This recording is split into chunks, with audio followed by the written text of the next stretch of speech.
আসসালামু আলাইকুম সবাইকে। আমি মুস্তাফিজুর রহমান। স্বাগতম আমাদের আজকের আলোচনায়। আজকে এমন একটি বিষয় নিয়ে কথা বলবো, এই বিষয়টি প্রতিটা স্টুডেন্ট, ফ্রিল্যান্সার এবং ডিমারদের মাথায় ঘুরছে। এআই যুগে ফ্রিল্যান্সিং সুযোগ নাকি সংকট? আজ আমাদের সাথে আছেন একজন বিশেষ অতিথি, মাহবুবুল আলম। উনি একজন সিরিয়াল এন্টারপ্রেনার এবং স্মার্ট অ্যাভাটার ভিবি এর চেয়ারপারসন। স্যার, আপনাকে স্বাগতম। Thank you.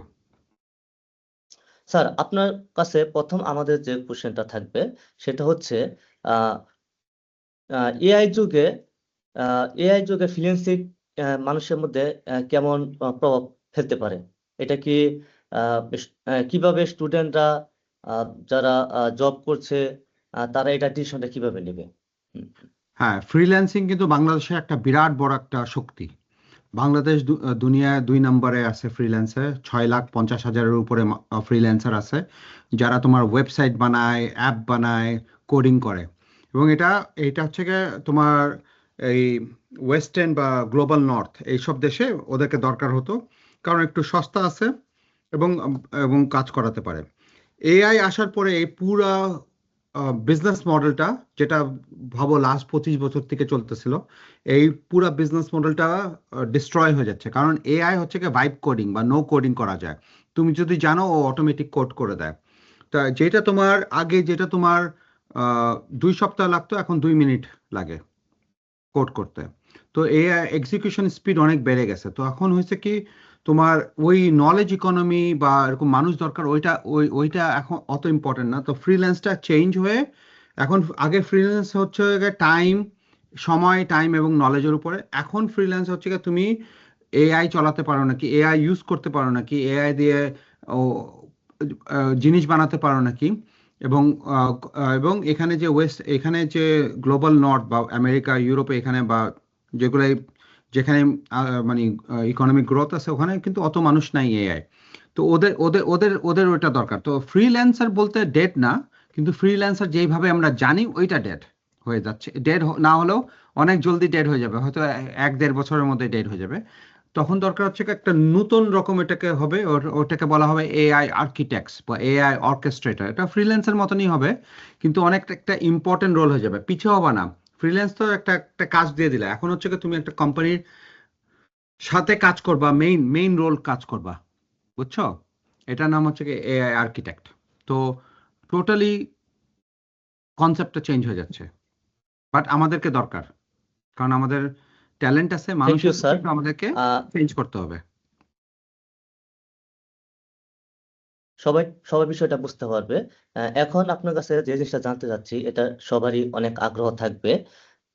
এখনকার মার্কেটে কোন স্কিলগুলো সবচেয়ে বেশি ডিমান্ড? যেমন আমি বলতে পারি prompt engineering, AI tools mastery, content copywriting, design creativity. এই ব্যাপারে আপনার মতামত কি দিবেন সবার জন্য? এটা বেসিক, এটা ডাল ভাত। এটা এমন কোনো বড় জিনিস না। এটা ডাল ভাত, মানে এটা করতেই হবে। এটা হচ্ছে গিয়ে প্রথম লেভেলের, ভাবো একটা। এর উপরে তোমাকে উঠতে হবে, তোমাকে এজেন্ট ইউজ করতে হবে, অটোমেট করতে হবে। কেমনে তুমি যেটা চাও ওটা কেমনে করতে পারে, যেটা তুমি ইউজ করতে পারো। তোমার আম, অনেক রকম টুলস আছে, অ্যান্টি-গ্র্যাভিটি আছে বা ক্লড কোড আছে, এগুলো আছে যেটার মধ্যে তুমি একবার বানায় ফেললে, বা কাস্টম জিপিটি এগুলো বানায় ফেললে ও তোমার বারবার এটা করতে পারে। বুঝছো? এবং এটা এটা অ্যাকশন নিতে পারে। তো এইটা করলে পরে তুমি একটা হায়ার লেভেল। তার উপরে যদি উঠতে চাও, মানে হায়ার লেভেল, ওর উপরে হচ্ছে কি তোমার অ্যাজেন্টিক এআই, যেটা হচ্ছে কি নতুন, যেটা মানে প্রায় লেটেস্ট। এটা যদি করতে পারো ওপেন ক্ল বা নিমো ক্ল বা পিকো ক্ল বা জিরো ক্ল, এগুলোর মধ্যে যদি আনতে পারো, তখন তোমার ব্রাউজার এখানে অ্যাকশন নিতে পারে। সব কিছু দেখে টেকে সব অ্যাকশন নিয়ে সব কিছু করতে পারে। মানে একটা ডিজিটাল ওয়ার্কার, টোটাল একটা একটা ডিজিটাল একটা এমপ্লয়ের মতন কাজ করতে পারে। তো এইভাবে প্রথম লেয়ার যেটা তুমি বলছো যে কন্টেন্ট জেনারেশন, ওইটা অ্যাবসলিউটলি ইম্পর্টেন্ট। তার উপরে হচ্ছে গিয়ে তারপর ওটাকে এজেন্ট বানায় দিলা, যে ওটা ওটা নিজে খুঁজে সে নিজে বানায় ফেলতে পারে। তার উপরে হচ্ছে গিয়ে যে মাল্টিপল জিনিস করতে পারে, শুধু একটা জিনিস না। ইমেল খুলতে পারবে, ইমেল খুলে তারপরে এটা বানাতে পারবে, বানায় তারপরে তোমার ব্রাউজ করতে পারবে, ব্রাউজার থেকে ওখান থেকে এটা নিয়ে আসবে, ওইটা নিয়ে আসবে, তোমার সব গুছায় একদম। যে একটা এমপ্লয় করতে পারে ওই কাজ করতে পারবে। তো এই লেভেলে আমাদেরকে বাড়তে হবে। স্যার, আপনি যদি স্পেসিফিক ভাবে বলেন যে এখানে কোন স্কিলটা সবচেয়ে বেটার, কেউ যদি বেছে নেয়, যেমন আপনার জাস্ট প্রম্পট ইঞ্জিনিয়ারিং হইতে পারে, ডিজাইনিং হইতে পারে, প্রোগ্রামিং হইতে পারে, এটা একটু ডিফাইন করেন স্যার সবার জন্য এই দেখো ক্ষেত্রে। ভেরি সিম্পল, তোমাকে প্রাইমারি স্কুল যেতে হবে, তারপর তোমাকে হাই স্কুল যেতে হবে, তারপর তোমাকে ইউনিভার্সিটি যেতে হবে। তো প্রম্পট ইঞ্জিনিয়ারিং থেকে যদি না শুরু করে তো ও তলে তো ইউজই করতে পারলো না, রাইট? তো প্রম্পট ইঞ্জিনিয়ারিং এবং কন্টেক্সচুয়াল ইঞ্জিনিয়ারিং এটা এটা ভাবো তোমার এআই এর তোমার প্রাইমারি স্কুল। তারপরে তোমার সেকেন্ডারি স্কুল যেটা, ওইটা হচ্ছে কি তোমার ওইটা দিয়ে কেমনে ভিডিও, ইমেজ এবং আর্টিকেল, ব্লগ এগুলা করতে পারে, এটা হচ্ছে কি হাই স্কুল, মানে যেটা মানে কলেজ আমরা কি বলি, +2 যেটা হয়, ইন্টারমিডিয়েট এই লেভেল। তারপর যখন ইউনিভার্সিটি যখন আসবে তখন তুমি এজেন্ট বানাবে, তো এই জন্য তুমি ডাইরেক্টলি ইউনিভার্সিটিতে ঢুকতে পারবে না। তো তোমাকে প্রম্পট ইঞ্জিনিয়ারিং, তোমাকে absolutely contextual engineering, prompt engineering absolutely তোমাকে দরকার, এবং জানতে হবে তোমাকে কেমনে ইউজ করতে হবে এবং এক একটা টুল টুল কোনটা আহ, কিসের জন্য কেমনে ইউজ করতে পারো। এক একটা টুলের এক একটা স্ট্রেংথ আছে, জেমিনাইয়ের একটা আলাদা স্ট্রেংথ আছে, অ্যান্থ্রোপিকের ক্লড কোডের আর একটা আছে, ওপেন এআই এক একটা মডেল, কেন এই মডেল ইউজ হয়, কেন থিঙ্কিং মডেল, কখন থিঙ্কিং মডেল না, এগুলো সব যখন করবা। এবং প্রম্পট ইঞ্জিনিয়ারিং এত সিম্পল না, মানুষ কিন্তু এটা এমনি জিজ্ঞেস করে, কিন্তু যে জানে ওই একই টুল দিয়ে অনেক অনেক ভালো জিনিস বার করতে পারে। কিন্তু জানতে হবে তোমাকে ওর রোল কি, ও কোনটা করবে না, ও কেমনে চিন্তা করবে, তারপর তোমাকে জিজ্ঞেস করতে হবে ওকে কি করতে হবে। তো এটা একটা সিস্টেম আছে, এটা যে, এবং এক একটা মডেল যেটা আছে একই টুলকে ওই মডেলটাকে টুইক মানে ওটাকে অ্যাডজাস্ট করার জন্য তোমাকে জানতে হবে প্রম্পট ইঞ্জিনিয়ারিং। প্রম্পট ইঞ্জিনিয়ারিং অনেক পাওয়ারফুল, ওইটা এত ইম্পর্টেন্ট, ভাবো ওই অঙ্ক না জানলে পরে তুমি হাই স্কুলের অঙ্কও করতে পারবে না। Thank you sir. তো এখন হচ্ছে যে আপনি যেহেতু টেকনোলজি জগতের একজন এক্সপিরিয়েন্স পারসন, সেই হিসাবে আপনি এই সাজেশনটা খুব ভালোভাবে দিবেন যে যদি একজন বিগিনার এখন শুরু করতে চায় জিরো থেকে ইনকাম, সে এই রুটম্যাপটা কিভাবে শুরু করবে, তার শুরুটা কিভাবে হবে যদি আপনি একটা সাজেশন দেন। শুরুটা হচ্ছে কি তোমার 2-3 রাস্তা আছে, একটা রাস্তা নাই।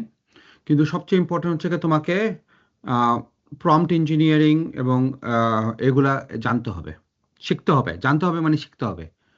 এইটা এখন তুমি কোর্স নাও, এখন তুমি কোর্স নিলে পরে তুমি থিওরি শিখতে পারবা। আমি মনে হয় তোমাকে কোনো কোম্পানির সাথে বা কোনো বিজনেসের সাথে বা কোনো একটা প্রোডাক্টের সাথে জড়িত হতে হবে। হয়তো তোমরা কিছু বন্ধু মিলে একটা আইডিয়া আছে, ওইটা করা শুরু করলা, তখন একটা একটা প্রবলেম নিয়ে ওটাকে সলভ করা শুরু করলা, বা একটা কোনো কোম্পানিতে জয়েন করে ওটা শিখলা।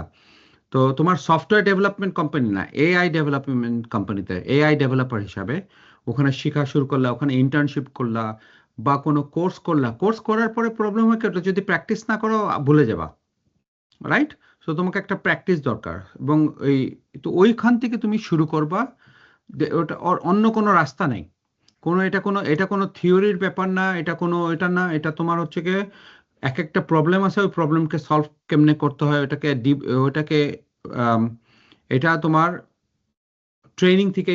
ট্রেনিং বা প্র্যাকটিক্যাল থেকেই তোমাকে বুঝতে হবে। এখান থেকে শুরু করতে হবে, শুরু করে তারপরে তোমাকে আস্তে আস্তে তোমাকে স্যাস, সফটওয়্যার অ্যাজ এ সার্ভিস এরকম প্রোডাক্ট বানাতে হবে। তারপরে তোমার এপিআই ইউজ করতে হবে, এপিআই কেমনে ইউজ করতে হয়, কেমনে কি করতে হয় তখন তোমার শুধু এই রেডিমেড, এখন তো তুমি রেডিমেড ইউজ করতেছো, যে চ্যাট জিপিটি আছে, তোমার জেমিনাই আছে। যখন এপিআই ইউজ করবে তখন ওগুলো ইউজ করতেছো না, তুমি ডাইরেক্টলি মডেল ইউজ করতেছো। তখন তোমাকে জানতে হবে মডেলের দাম কত, এটার টোকেন কত লাগে, মডেলের লেটেন্সি কিরকম, মডেলের ইনফারেন্স কিরকম, মানে এটা রেজাল্ট কিরকম আসে।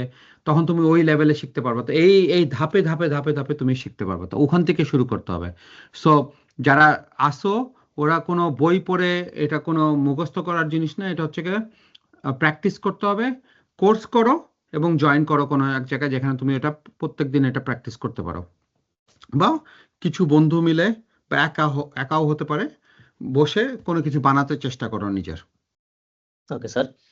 এখন সবাই যেটা করতে যাচ্ছে, যেখানে সবাই ডিসিশন নিতে ভুল করে, যে সবাই ফ্রিল্যান্সিং করতে চায়, সবাই টেকনোলজি তে আসতে চায়, এই বিষয়ে আমি জানতে চাচ্ছি যে সবাই কি ফ্রিল্যান্সিং এ সাকসেস হতে পারবে, বা সে তার অবস্থান থেকে যদি চায় যে আমি ফ্রিল্যান্সিং করব, তার সাকসেস সে কতটুকু যেতে পারবে, এই ব্যাপারে স্যার আপনি একটা পরামর্শ দিবেন। যে সত্যি করে ফ্রিল্যান্সিং করতে চায় ও ও সাকসেস হবে। কারণ হচ্ছে কি যে তুমি যদি আম, এই গ্লোবাল নর্থ মানে ওয়েস্টার্ন কান্ট্রিজ গুলো যদি দেখো, এইখানে ওরা এআই ইনফ্রাস্ট্রাকচারে এবং এআই মডেলে অনেক পয়সা বিলিয়ন বিলিয়ন ট্রিলিয়ন ডলার খরচ করতেছে। কিন্তু এখানকার এরা অত মানুষ নাই যারা এআই শিখতেছে বা এআই চালাতে পারে, অর্কেস্ট্রেশন করতে পারে না, আর্কিটেক্ট হতে পারে না। তুমি যদি ওটা যদি শিখতে পারো, আমরা সবাই একসাথে করতেছি, এটা না যে এরা আগে তোমরা পিছিয়ে, আমাদের সবার কাছে একই একই ক্যাপাবিলিটি আছে। যদি শিখতে পারো তাহলে তাহলে তুমি এদের এখানে, আমাদের এখানে শর্টেজ আছে, এআই এর ইঞ্জিনিয়ার শর্টেজ আছে, সফটওয়্যার ইঞ্জিনিয়ার শর্টেজ নাই। এআই এআই ইঞ্জিনিয়ারিং মানে AI orchestrator, AI architect, AI এর উপরে কাজ করা, প্রম্পট এগুলা করে যে বানাইছে কোনো কিছু, ওরকম দরকার। আমরা চাই যে যাদের যাদের কোনো এক্সপিরিয়েন্স আছে, যারা কিছু করে রাখছে, ওরকম মানুষ দরকার।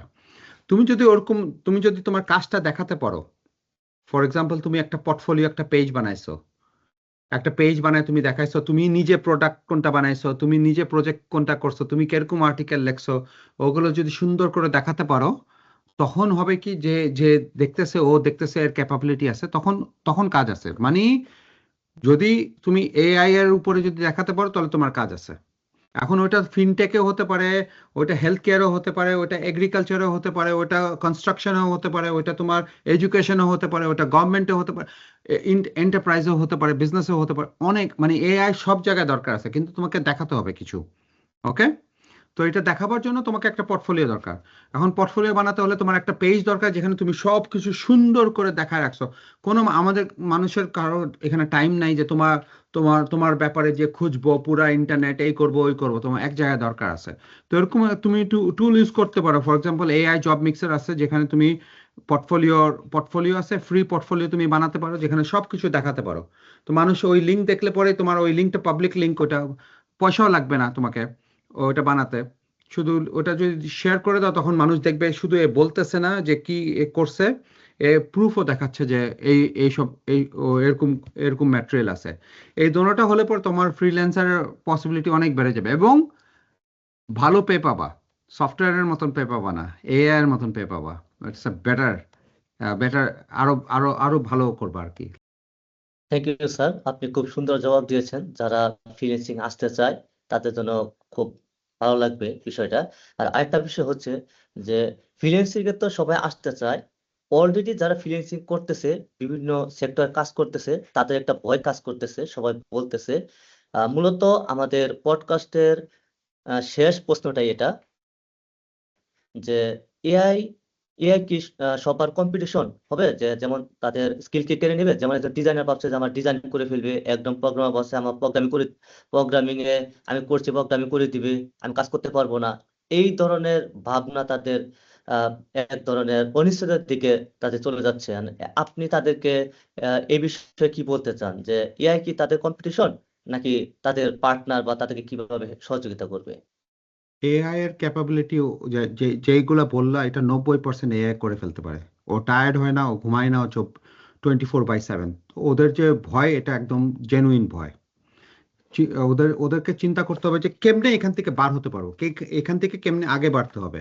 আগে বাড়তে হলে ওকে এআই আর্কিটেক্ট হতে হবে, মানে এটা কেমনে কাজ করে ওটা বুঝতে হবে। তুমি এআই কে চলাবা, তুমি এর সাথে কম্পিটিশন করে কোনোদিন জিততে পারবে না। তুমি কোডিং করতেছো, তুমি 2 লাইন কোডিং করতেছো, ওই টাইমে তোমার 200 লাইন কোডিং করে দিয়ে দিবে।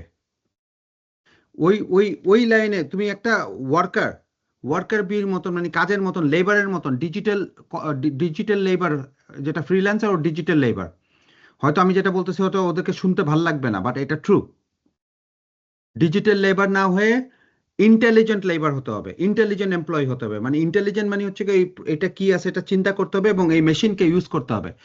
মানে এখন আমাদেরকে এআই এর বস হতে হবে। এআই এর বস হতে হলে আমাদেরকে এআই বুঝাতে হবে যে আমাকে এরকম দরকার, ওরকম দরকার, ওরকম দরকার, তখন তুমি এআই ওটা কাজ করে দেবে। তখন মানে তুমি আরো বেশি প্রডিউস করতে পারতেছো, এবং হায়ার কোয়ালিটি প্রডিউস করতে পারতেছো। মানে তোমার ব্লগ এক একটা দেখতে একদম মনে হয় টপ নচ, একদম এত সুন্দর ডিজাইন, গ্রাফ, ডেটা। তোমাকে জানতে হবে তোমাকে কি আনতে হবে, ওইটা বললে পরে ও এনে দিচ্ছে সবকিছু, কিন্তু তোমার ওইটাই হচ্ছে, এবং তোমার কোয়ালিটি 100 গুণ বেড়ে যাবে।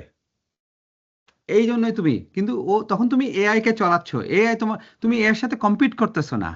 এই জিনিসটাই ওদেরকে বুঝতে হবে, যে জায়গায় আছে ওরা আজকে এআই এর সাথে কম্পিট করতেছে, এই জন্য এর সাথে ওরা কোনোদিন জিততে পারবে না যদি কোডিং করে শুধু। যে ডিজাইন করে, ও যদি ডিজাইন করে, ও ডিজাইনের সাথে এআই এর সাথে করতেছে, হয়তো ওর ডিজাইনটা সুন্দর আছে, কিন্তু ও যদি ওর ডিজাইনের মাইন্ডসেটটা, ক্রিয়েটিভিটিটা যদি এআই কে বলে দিয়ে যে করে, তাহলে ও আরো বেশি করতে পারবে এবং আরো জলদি করতে পারবে এবং হয়তো আরো বেটার করতে পারবে।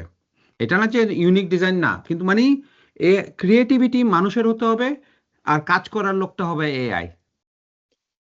এইভাবে যদি ওরা করে তাহলে ওদের ভয় থাকবে না। আর ওরা যদি ডাইরেক্ট কম্পিটিশন যেটা করতেছে এটা এআই করতে পারবে না কিনা, দ্য অ্যান্সার ইজ হ্যাঁ, করতে পারবে এবং ওদের থেকে বেটার করতে পারবে এবং আরো বেশি করতে পারবে এবং এআই টায়ার্ড হবে না এবং আরো সস্তা। ধন্যবাদ স্যার আপনার সুন্দর মতামতের জন্য।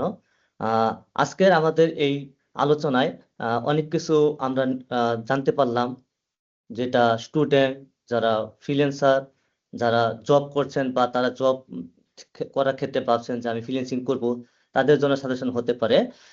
আমাদের রেগুলার আলোচনার সাথে থাকার জন্য এআই জব মিক্সার চ্যানেলে সাবস্ক্রাইব করে থাকুন, নিয়মিত ভিজিট করুন। আমরা নতুন নতুন বিষয় নিয়ে আলোচনা করব। আজকে এই পর্যন্ত শেষ। ধন্যবাদ স্যার আপনাকে মূল্যবান সময় দেওয়ার জন্য।